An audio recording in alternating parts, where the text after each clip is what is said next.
Hello everyone. Hello. तो आज हमारे पास नेक्स्ट रैंकर मेंटरिंग सेशन का डे 4 है और हम लोग डे 3 तक एटॉमिक स्ट्रक्चर को चला रहे थे। आज उसका डे चौथा दिन है। एटॉमिक स्ट्रक्चर अपने स्पीड पे अच्छे से चल रहा है।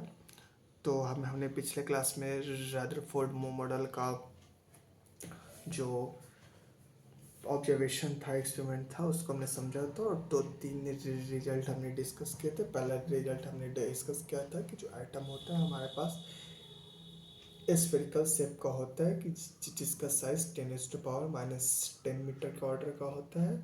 जो एटम का पूरा मास है वो बीच में कंसंट्रेटेड होता है, जिसको हम लोग न्यूक्लियस कहते हैं। और न्यूक्लियस का जो साइज होता है 10⁻⁻15 ऑर्डर का होता है, 10⁻⁻15 मीटर। 10⁻⁻10 को एंगस्ट्रॉम बोलते हैं, 10⁻⁻15 को फर्मी बोलते हैं, 10⁻⁻12 को पिकोमीटर, फिर पिको बोलते हैं। ये हो गया था तीनों। हाँ, ये दोनों। फिर उसके बाद हमने डिस्कस किया था कि रेडियस ऑफ न्यूक्लियस के बारे में। तो हमने डिस्कस किया था कि जो हमारे पास जो न्यूक्लियस का रेडियस होता है वो एटॉमिक मास के क्यूब रूट के डायरेक्टली प्रोपोर्शनल होता है। तो उसका फार्मूला निकला R=R0 ये सेम फार्मूला न्यूक्लियर फिजिक्स में फिर से आएगा, या यहाँ पर पढ़ लीजिए, अच्छा रहेगा। वहाँ पे आपको पढ़ने की जरूरत नहीं पड़ेगी। फिर जहाँ पे होता है R होता है हमारे पास रेडियस ऑफ न्यूक्लियस, R0 हमारे पास कांस्टेंट होता है। इसकी वैल्यू 1.2 10⁻⁻15 मीटर के आसपास होती है। और हमारे पास जो ए होता है वो mass number of the atom होता है, mass number, number of proton plus number neutron. ये हम लोग डे 1 के क्लास में हम लोग डिस्कस कर चुके थे। फिर उसका बाद एक टर्म होता है डेंसिटी। डेंसिटी को हम लोग कहते हैं मास बाय वॉल्यूम। मास हमारे पास है ए और वॉल्यूम ऑफ ये हमारे पास स्फेरिकल होता है। हमारे पास एटम भी हमारे पास स्फेरिकल होता है। और दूसरा हमारे पास जो न्यूक्लियस है वो भी हमारे पास स्फेरिकल होता है। ठीक है,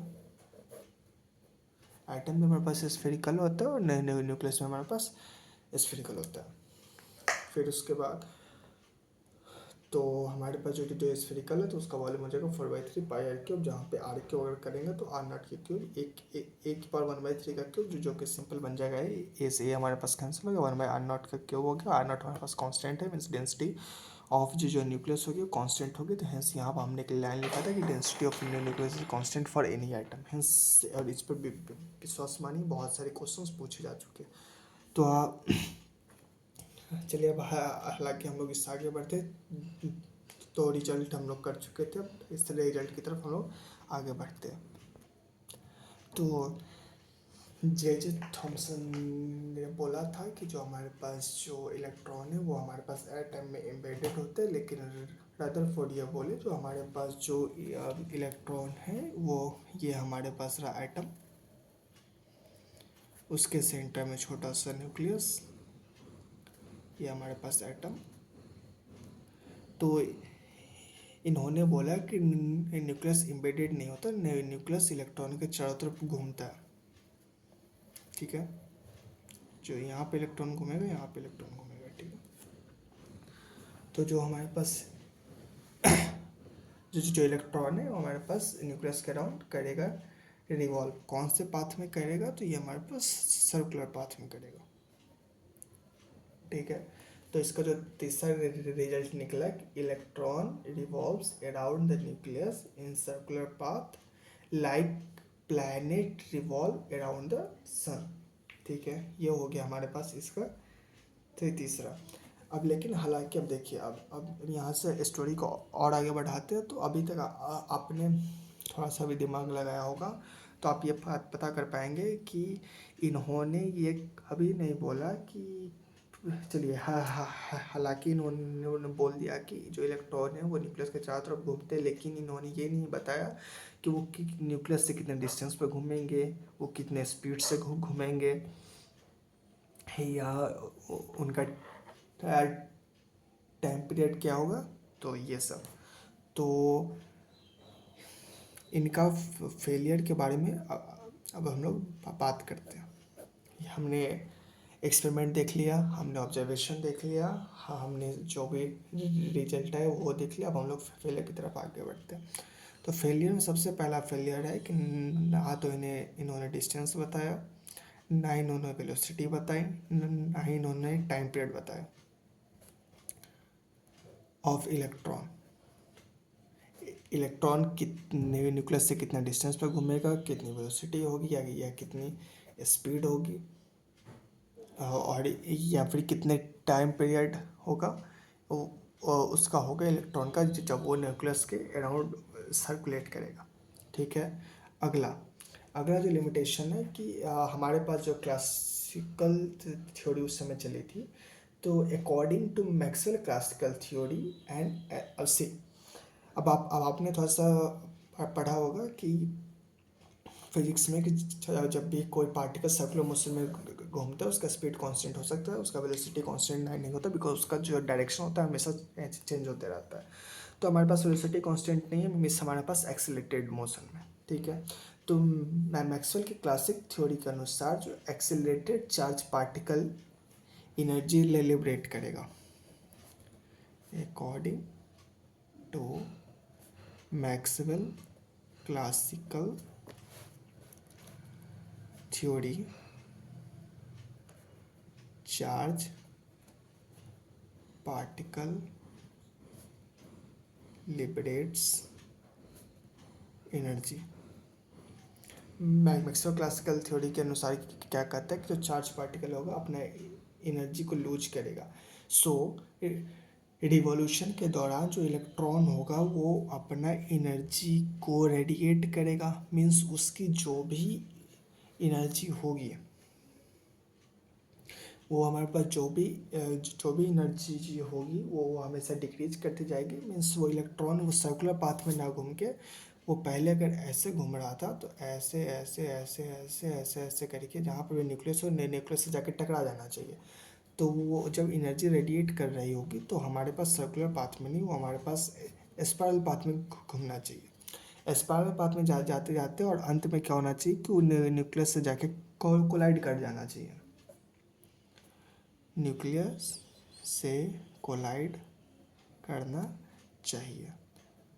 तो according to Maxwell classical theory जो एक्सीलरेटेड चार्ज पार्टिकल है वो हमेशा एनर्जी रेडिएट करते हैं।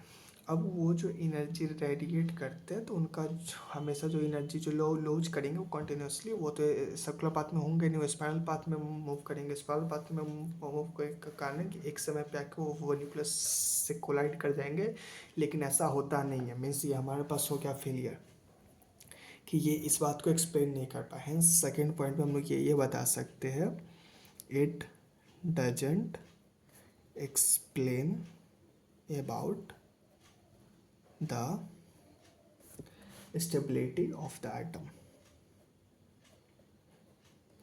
stability of the atom। ठीक है। तो ये कहानी यहाँ तक ख़त्म होगी। उसके बाद आते हैं हमारे पास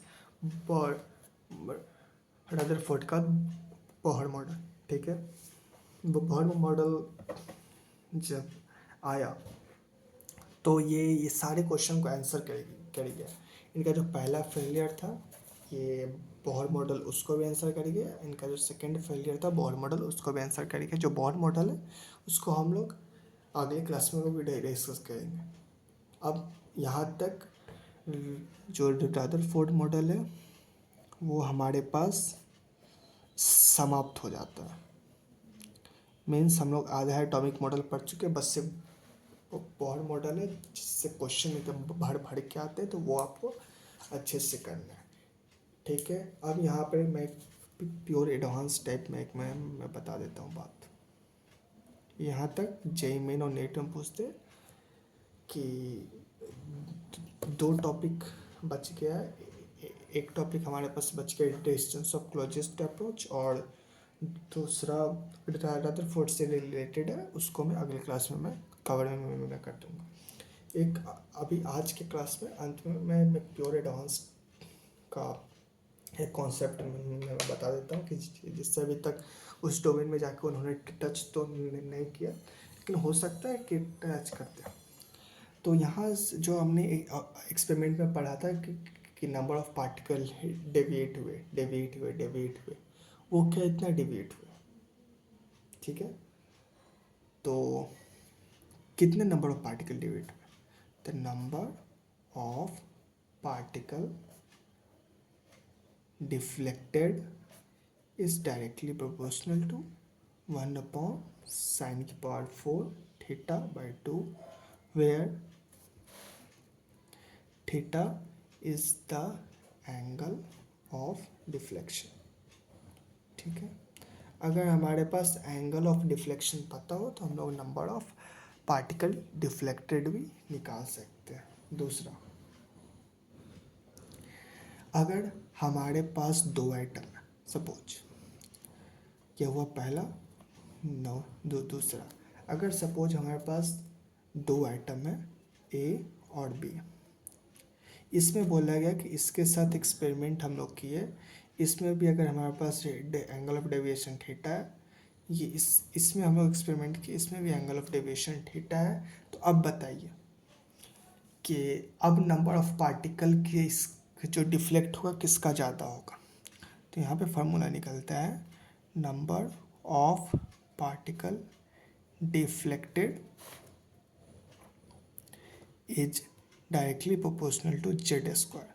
जिसका एटॉमिक नंबर ज़्यादा होगा उसका पार्टिकल ज़्यादा डिफ्लेक्ट करेगा, हेंस उसका जो नंबर ऑफ पार्टिकल ज़्यादा डिफ्लेक्ट करेगा। हमारे पास सेम है तो 1 अपॉन साइन की पावर 4 थीटा बाई 2 के रिलेशन से नंबर ऑफ पार्टिकल हमारे पास डिफ्लेक्ट करेगा।